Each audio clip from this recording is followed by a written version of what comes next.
For my machine design final project, I decided to redesign a chemical test tube rack.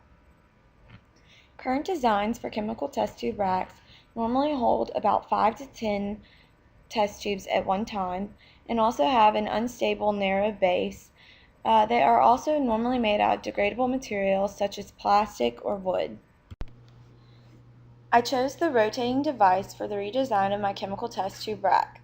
It is designed out of stainless steel and holds up to 42 test tubes at one time and has a more stable base which allows a greater safety factor. Here's a dynamic simulation of my rotating device.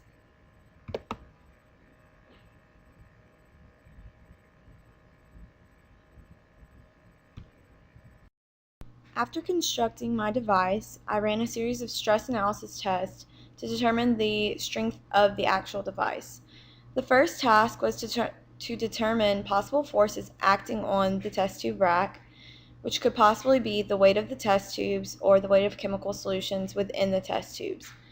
After figuring out the possible forces, I then calculated these forces by determining the dimensions of the tubes and applying weights to each of the tubes.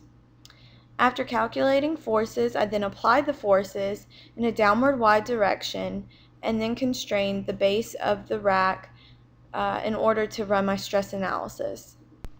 The results of my stress analysis test showed that it is a very stable device and did not fail after various weights were applied to the test tube rack.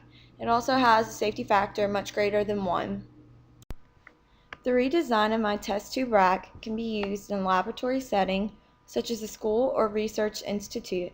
It also provides a more durable, more stable device that is safer for humans to use.